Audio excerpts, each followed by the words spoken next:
how hard was that to come to Des Moines? Because you did mention in one of the stories, I've never been to Iowa. What's in Iowa? The idea that I would consider Iowa and Des Moines came from there are some places that would not be ready for me. Someone that looked like me with my background.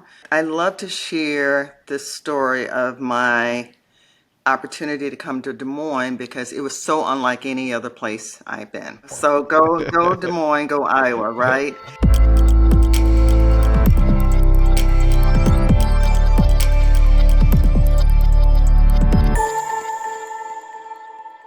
Welcome to LED, everyone. This is Ed McGill, co-founder and partner of McGill Jungie Wealth Management.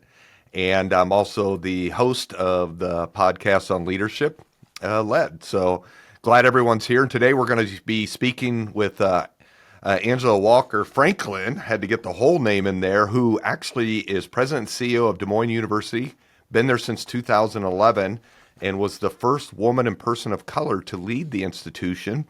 And this continues in our October month of women-owned businesses and leadership focus. And as you know, for me, the business is really just, the component, but it's these leadership skills that we're seeing from these great women leaders that we're highlighting here in October.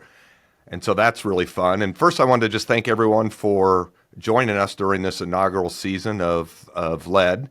And know that you can always catch us on Spotify, Apple, as well as YouTube, and new podcasts drop every other Wednesday, bright and early in the morning.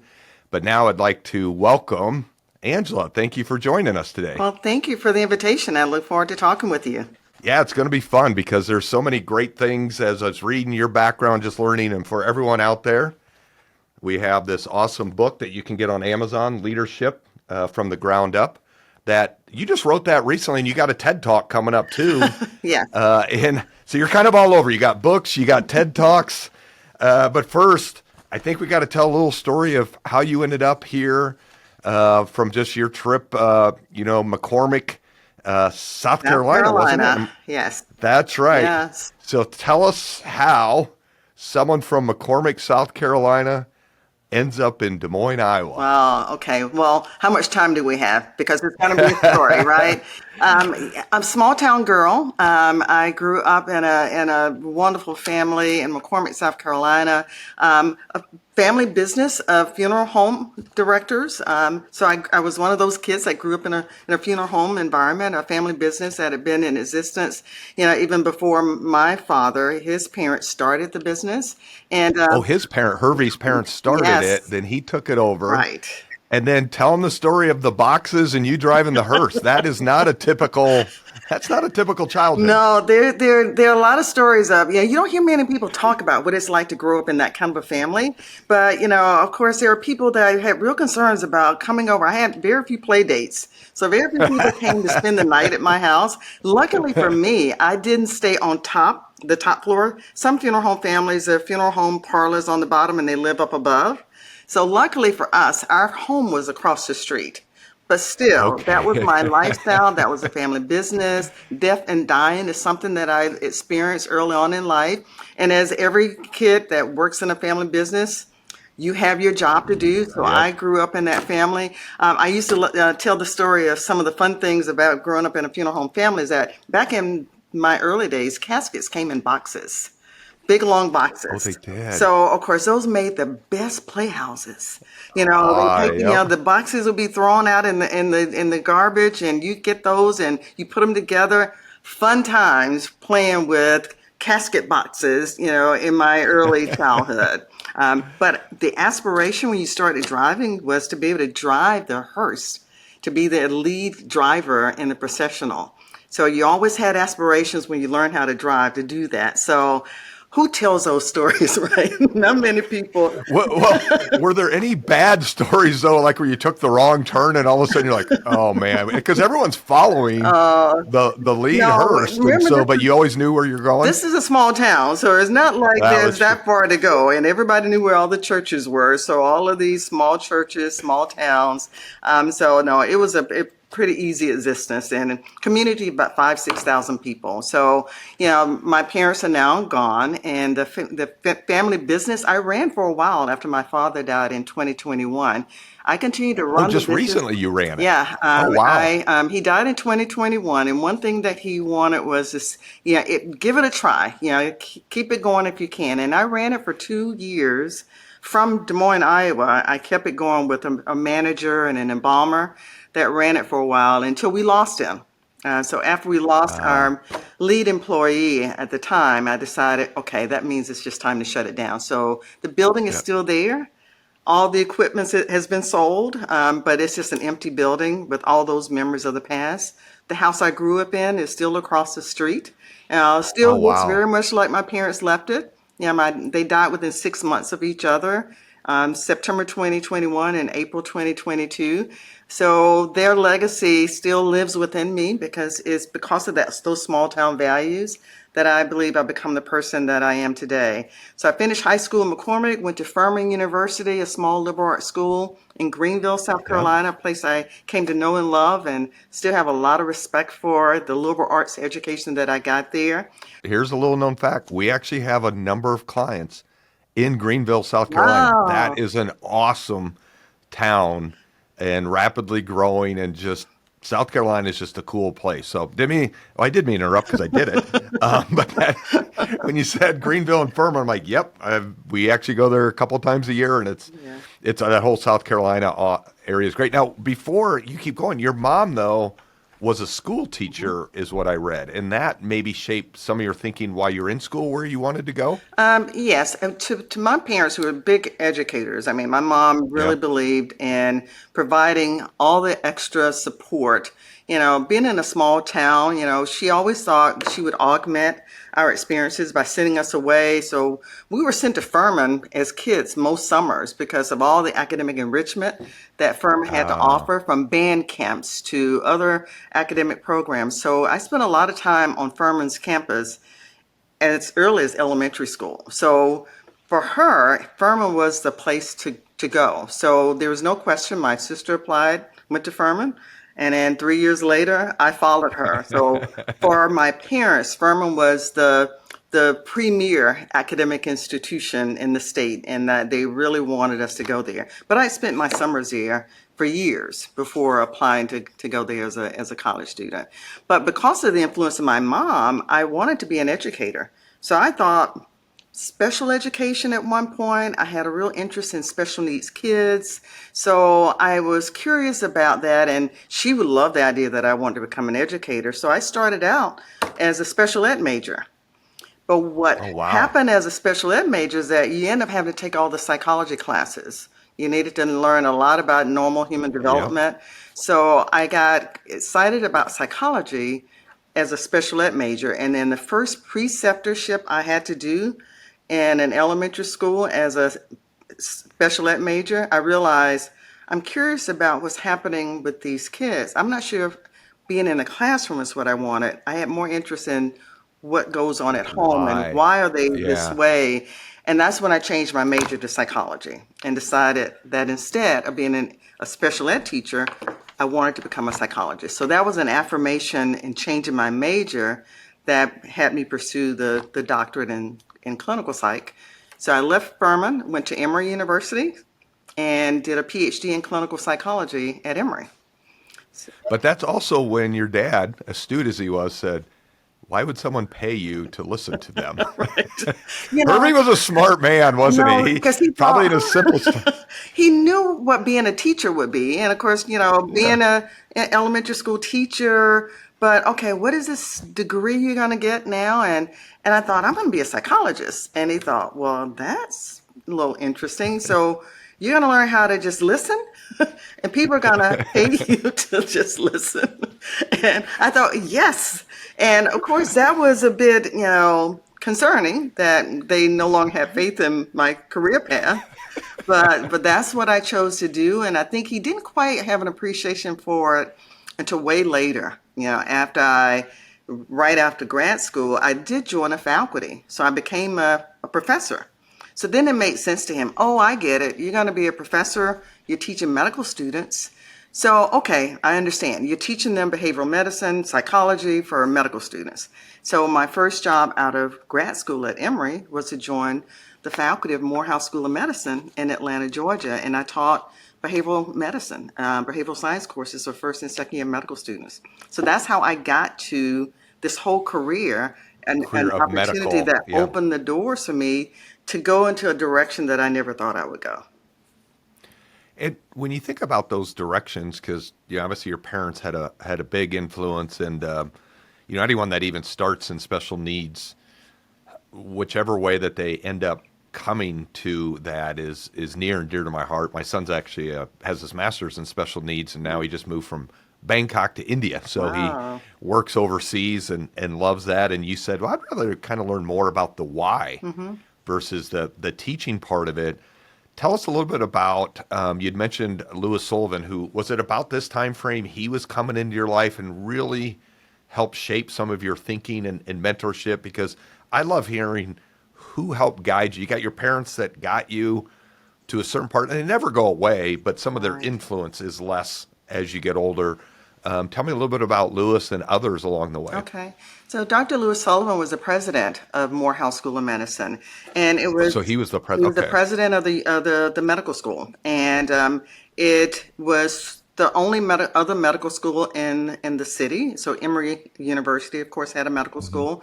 So it was kind of pretty early in the development of this new medical school at a historically black college and university. So Morehouse College actually created a medical school, and then they separated and became independent of each other. So Lou Sullivan was the first founding dean of the medical school program at Oh, Morehouse wow. College, and then it became Morehouse School of Medicine. So it was probably maybe, gosh, not even 10 years old at the time as a university, as a college at the time, when Hmm. I was finishing grad school and had an opportunity. Someone just happened to mention they were looking for a PhD psychologist to teach normal human development in the psychiatry department. That they always had one PhD in the psychiatry department, which is all MD, and it was an Yeah. allopathic institution.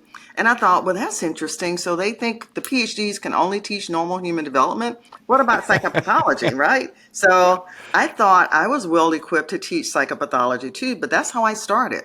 I heard about this opportunity. So the dean of psychiatry actually interviewed with me and offered me the job right out of grad school. And Oh, wow. that What a was great that was a opportunity. blessing in disguise. I had no idea I could go from being a PhD student because my biggest challenge was how do I start a practice? Now that I'm fresh out of grad school, I feel I'm well equipped to build a practice, but now that's when my dad's voice came back to haunt me. So now who's going to come pay you to listen? How do you get your shingle out there? How do you get people to even How do you get know? clients? How do you Yeah. get people to start coming to you? The medical school environment always had a faculty practice plan. So I realized that there's Okay. an opportunity to get hired to teach because I had a love for teaching. I remember I wanted to be an educator along the way. And all of a sudden now I have an opportunity to build a practice.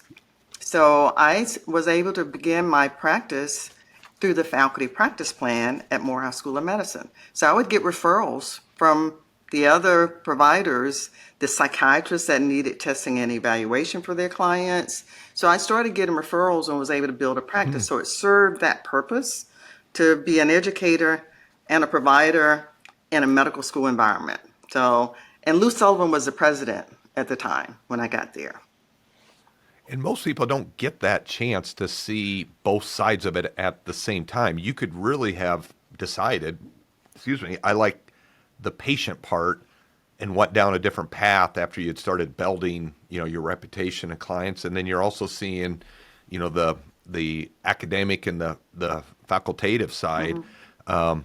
That's pretty rare. And what other things did Lou, because that probably was taking a chance by him, right out of PhD school to hire you. What type of leadership skills did he have, or what did he do to help guide you? I was just this young faculty member, and the dean, the chair of that department, is the one that hired me.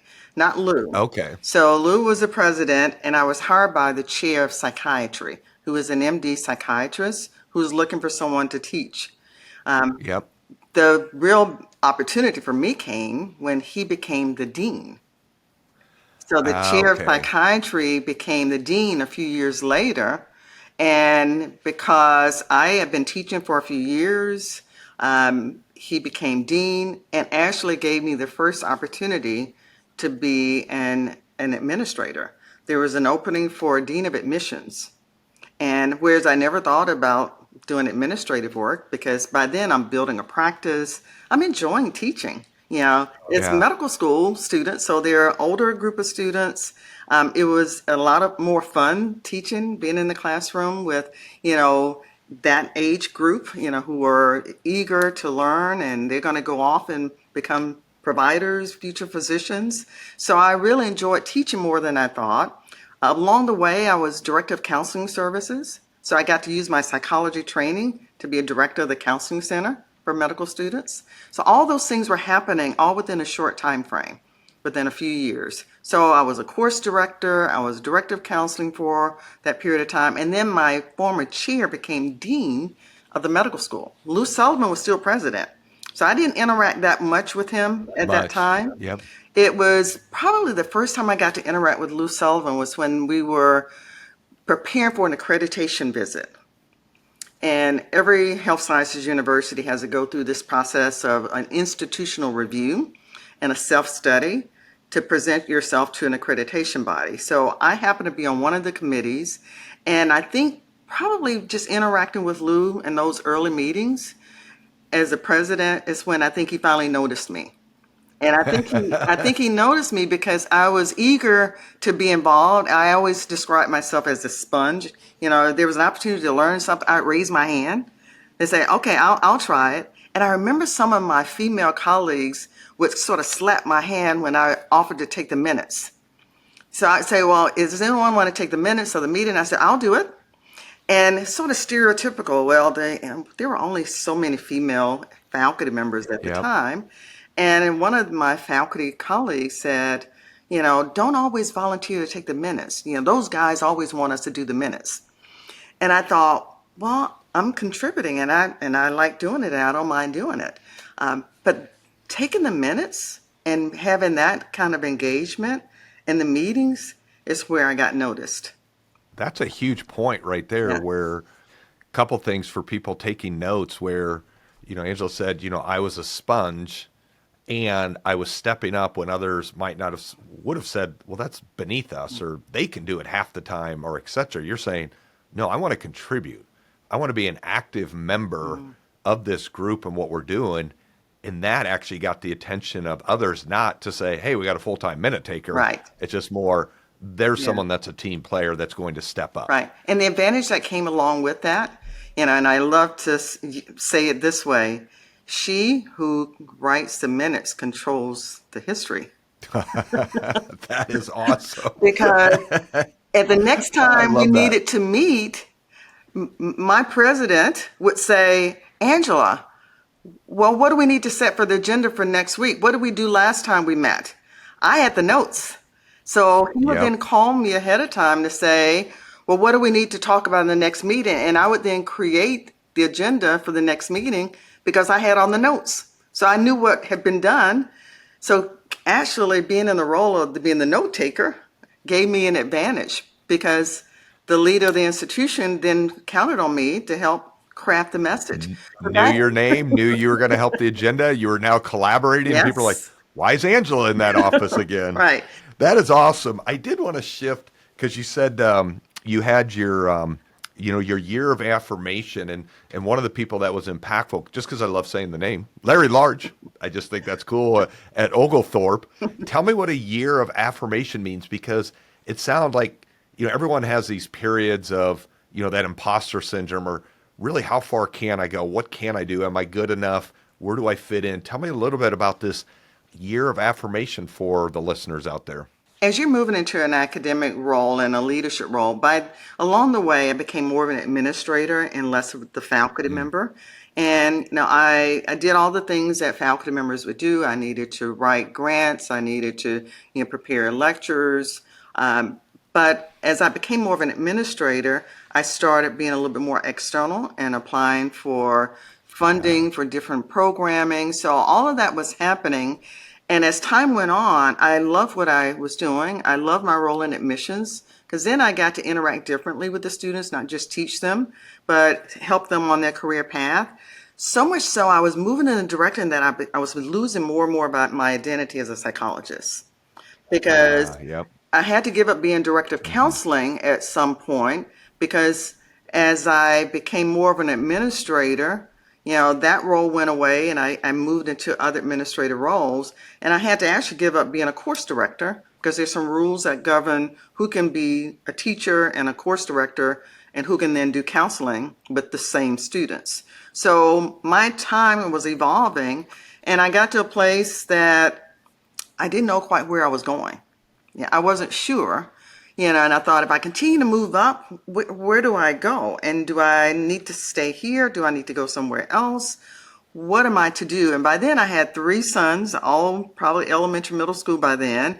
And I Yeah. remember the day I talked with my boys and they said, well, we don't know what we want to be when we grow up. And I said, I don't either. And I remember they And thought, they're like, if you don't know, how are we going to what's know? wrong with our mom? What's wrong with her? She doesn't know what she wants to be. And I really didn't. I didn't know where I was going. And I remember by then I'd been given the honor to serve on Furman University's Board of Trustees. Along the way, I got an opportunity to go back to my alma mater to serve. And I remember they brought in a speaker, a higher ed leader, that talked about higher ed and campus evolutions and enrollment. It was one of those workshops that, most boards would do. And I remember he saw me. Yep. I was the only person of color on Furman's board at the time. And I remember he looked at me and thought, well, gosh, it's interesting to have you be here. And I thought, well, yes, I'm an alum. And this person, George Keller, he's now deceased, he was a well known strategic planning higher ed guru. He is well published. He was a person that led this board retreat at Furman. And I kind of latched Oh, yeah. on to him because I was the anomaly. I was the Yep. person there. He's the one that told me about this fellowship program for those aspiring for careers in higher ed. It's called the American Council on Education Fellowship Program. I never heard of it. And he taught with me just at that retreat at Furman about someone like you need to really look into something like this. He said, you don't want to be typecast and staying in one place too long. And by then, I'd probably been at Morehouse maybe 10, 15 years maybe. Years. And I was trying to Okay. figure out where do I go from here? Because I'm kind of typecast to just being in health sciences, and this is where I landed. I enjoy what I do. I've continued to be here because I love what I do. He's like, but I see you as someone that has other aspirations. Why don't you consider this fellowship program? And that can take you away and give you some greater exposure. And I thought, I want to be in a liberal arts school because I have a love for Furman and small liberal arts. He's like, Yep. well, maybe you can test the waters on this idea by applying for this fellowship. And I couldn't figure out how I can get into this fellowship because that meant making a commitment for a year to do a year away from your current role to do this ACE fellowship.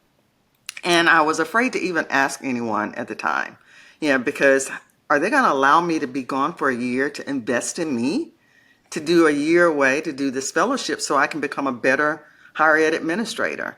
So Lou Sullivan was still president at the time that I did this, and I didn't tell him about it the first year because he has a lot of he knows who I am. He has a lot of respect for what I Yep. do. But to ask him, can you sponsor me for this fellowship Take a program? year off. Yeah. And so I waited to the next year because George Keller, this consultant, he stayed in contact with me. He's like, did you apply? You need to apply. He said, I'll be a reference for you. He said, I want to see you compete for one of these fellowships. They were only selecting, I think at the time, 40 college administrators at any given year. And so the next year, because George Keller kept saying, you need to get your school to consider supporting you, I remember asking Lou Sullivan the question. So I met with him And I said, there's this opportunity, and I would like to consider moving forward in higher ed. I don't know if I need to stay at Morehouse, but I'd love to have a job like yours one day. So I said something along those lines. And so he tells a story that you came to me and said, I want your job. And I'm like, no, I didn't quite say it like that. Because every president that I knew of was a physician of a health sciences university. So I'm thinking, well, I'm not a Mm, physician, so I probably won't be able to be a president of this kind of institution. But I shared him the brochures. I told him all about it. I said, it means you would invest in me, but the requirement is that I come back and bring some skill back for a period of back to time this. back Yep. to this institution. And without flinching, he said, yeah, we'll do it. We'll support you in this. And I thought, wow, it was easier than I thought. But I think he saw something in me and wanted to really help. So that was the next thing that launched this opportunity. So the way the fellowship works, you pick a mentor out there. And I wanted to be mentored by a president of another liberal arts school, a mini Furman, a place like a Furman. But I didn't want to Yep. leave town because I had young kids. I needed to stay in Atlanta.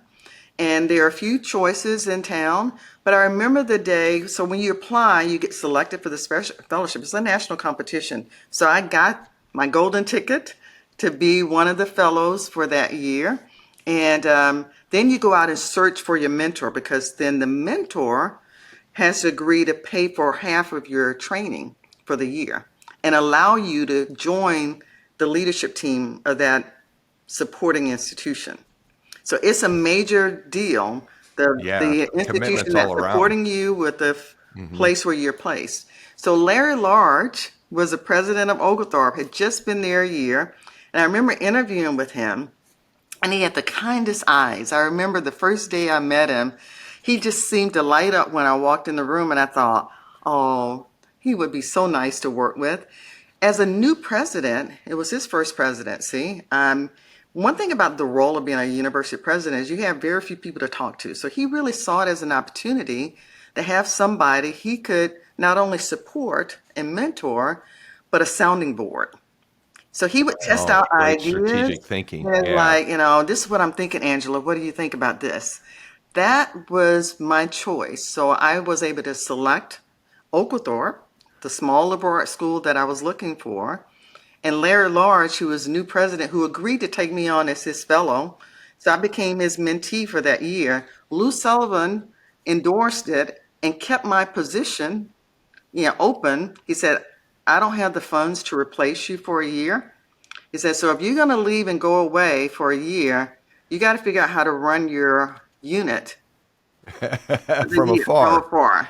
Luckily, I was Yep. still in Atlanta, but I wasn't able to empower others. So I was able to divvy up my role to empower other staff members to take on new responsibilities. So we made it work. I look back on that time, and it's really amazing that we were able to juggle all those balls. I'd be doing things in the evenings and on the weekends. And during the day, I was at Oglethorpe, but I still kept my role, and they still paid my salary at Morehouse School of Medicine. So it was a gift that, you can't imagine the level of investment in me that I got from that year. So that was the same year Rick Warren wrote the book Purpose Driven Life. Uh, Yep. and I happened to Great be book. reading that book at the same time I was spending my time at Oglethorpe. And that's when it all hit. Yeah, that this is the affirmation that a college presidency is something I really believe is my Yeah. calling. But I also knew I probably should not be in a small liberal arts school because my experiences are so uniquely health sciences. And I've been trying to find a way to get out of that, but I needed to embrace it because that's where my experiences have been. And there's nothing wrong with that.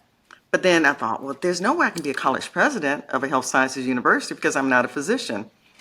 Little did I know there would be this opportunity that opened up years later here in Des Moines, Iowa. Well, what's interesting is I read about how you came about in Des Moines. It was actually a huge time period for DMU too because of the capital campaign, the new campus that happened after you'd come here. But I think, maybe something the listeners would love to hear. when you come to Des Moines and you're interviewing, being a woman of color, so you have two things that some, could say would be, hurdles that you've got to overcome. Hmm. And I know you talked in the book about some of those hurdles just interviewing down south, and when you said when you got onto the board of trustees that you were the only person that looked like you there of color, on that side. How hard was that to come to Des Moines? Because you did mention in one of the stories, I've never been to Iowa. What's in Iowa and stuff. So tell us a little bit about just some of the trials and tribulations, that you've had to overcome, based on gender and race. And then, when you came to Des Moines, was that one of those hurdles, or was Des Moines very welcoming? Well, I love to share this story of my opportunity to come to Des Moines because it was so unlike any other place I've been. Um, Oh, awesome. We love Des so Moines. so go Des Moines, go Iowa, right? And Yep. actually, the idea that I would consider Iowa and Des Moines came from having experiences that led up to this that made it real clear to me that there are some places that would not be ready for me, would not welcome someone that looked like me with my background. And and even if I had all the right experiences and well prepared, I had done my ACE fellowship, I'd been sitting at the right hand of another university president, being sort of his shadow for that year that I spent at Oglethorpe. I had done everything. I checked all the boxes to prepare myself for this next step. And everyone told me that the next step of being a college presidency was something that was within my reach. But trying to stay down south, it was just pretty clear that they would not necessarily be ready for me. If I pursued a historically black college or university, perhaps I would have gotten there sooner, staying down south.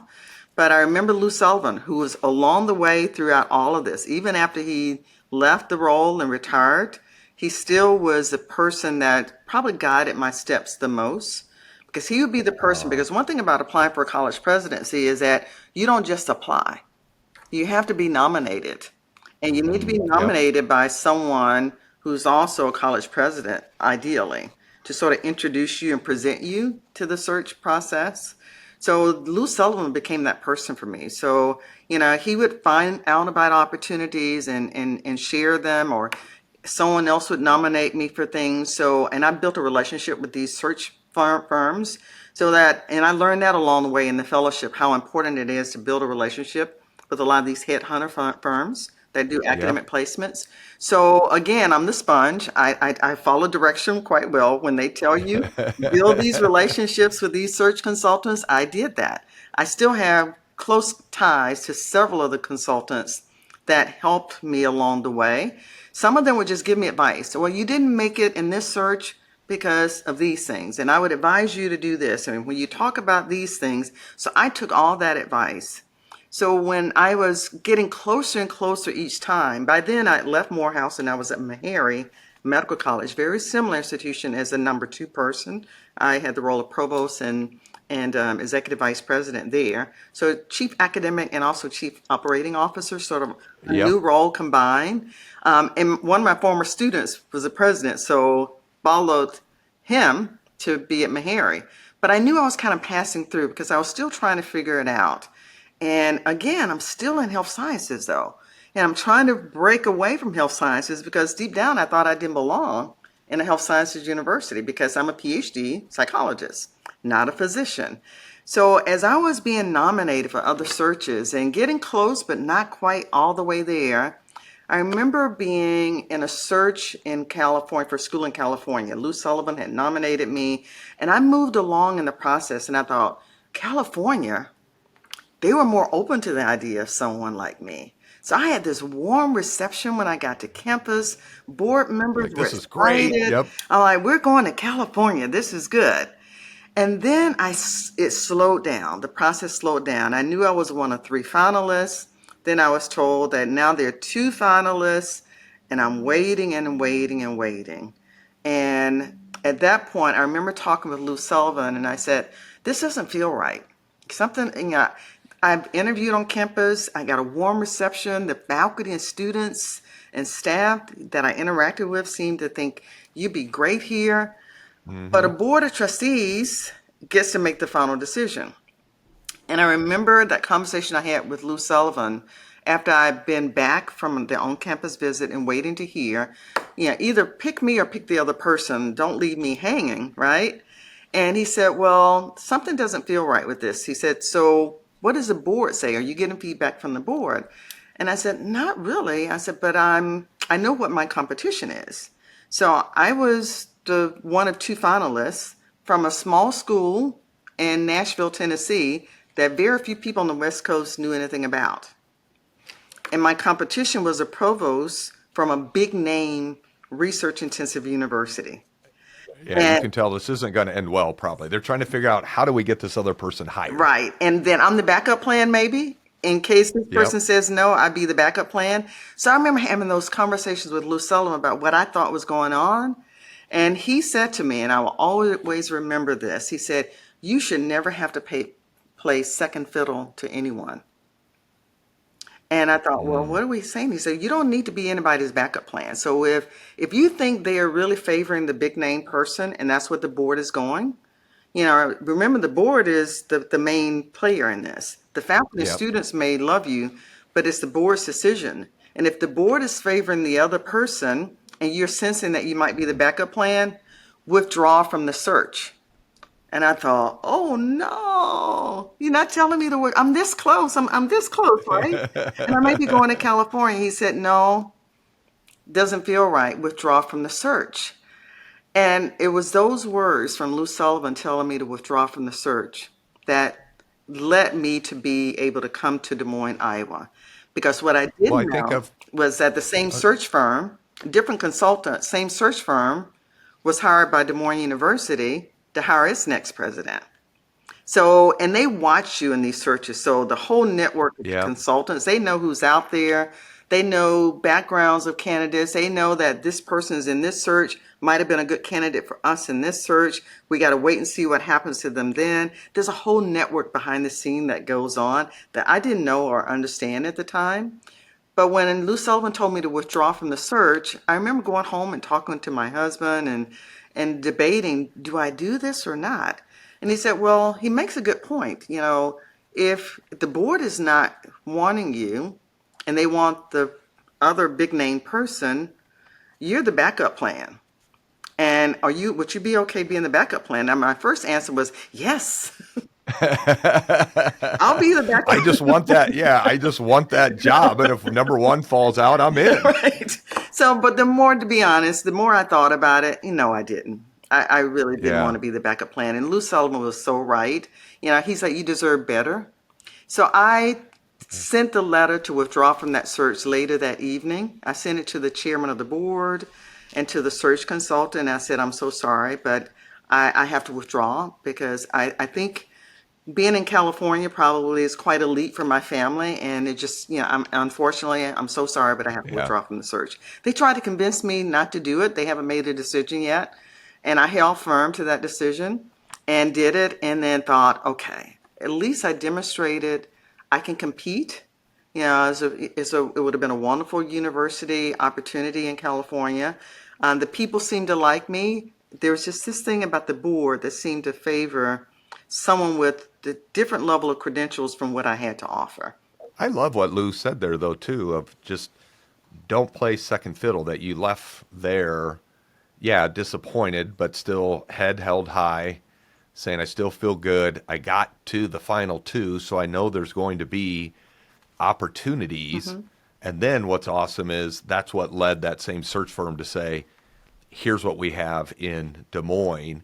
And the piece I wanted to ask you about Des Moines, because I think this is really intriguing, kind of maybe the last question on this part, because we've seen so many great things happen in Des Moines. You had said at DMU, your first 2 years, you were doing so much work kind of behind the scenes that your team really didn't know you or didn't feel as strong a connection as what you have now. Hmm. Talk about the learning curve of the first 2 years versus maybe some of that transformational leadership, because this was your first now opportunity to be a president of a university in this medical field that you didn't think A place I didn't think fit I then. belong. Yeah. Yeah, exactly. So tell us about that, because I think that'll be a great way to it's a life lesson of learning, that you're able to share then. Right.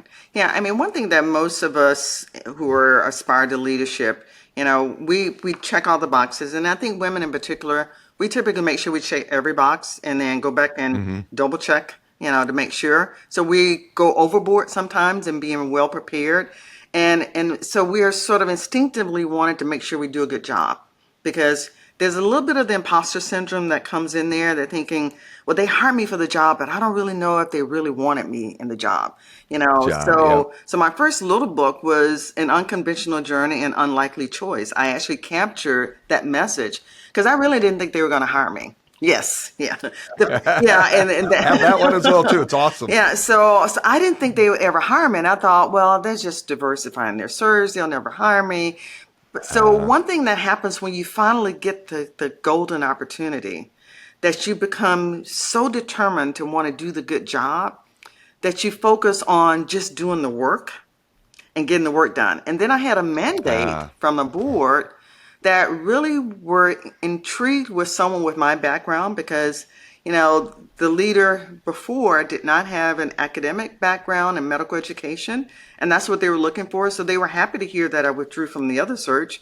That's when the consultant called to say, we knew you withdrew from that search. And I said, well, I think I was being the backup plan. That's why I withdrew. And they said, but we have another institution who's been watching you and they're interested in you. Now, my first thought was, how dare they? Who are these people looking at my records, right?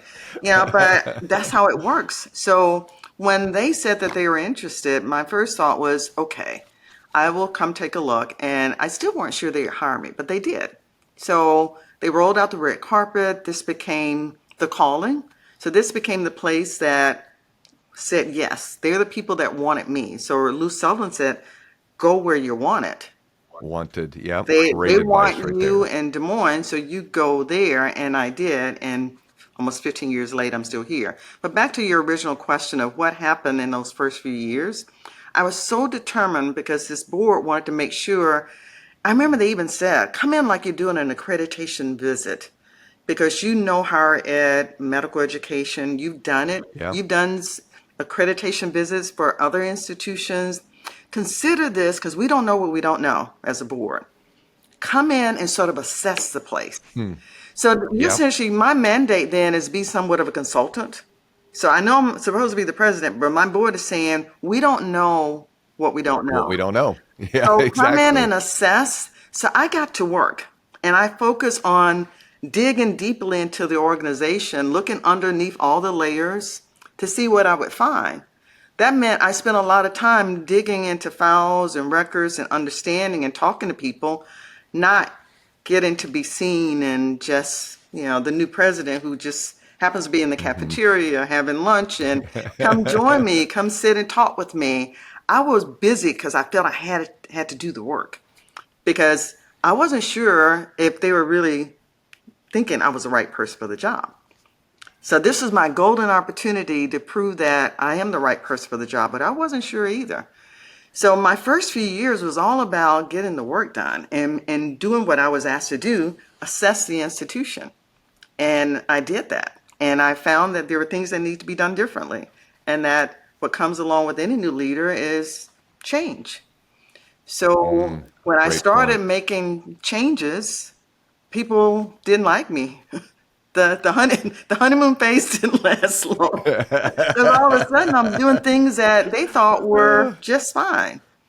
So those first few years were about me trying to focus on just doing the mandate of the job and doing it in a way and then fixing the issues that I found that needed to be fixed.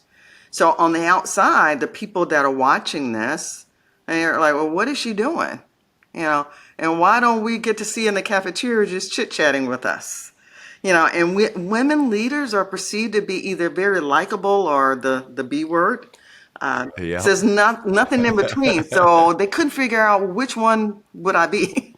'Cause they don't get to know me because I'm not just hanging out and chit-chatting, but they don't know quite how to place me. And I think once I got over the hurdle of making some of those tough calls and getting the full support of my board to make some tough calls. And I vowed from the day I began, and it continues to this day, never surprise him. I will always be open and honest with them and transparent with them about what I see and know.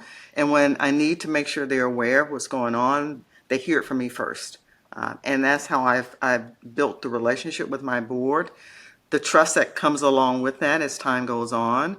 And a lot of those members who were there when I first got here, a few of them are still on the board. And we have terms, but not term limits, so you can stay on for more than just a few years.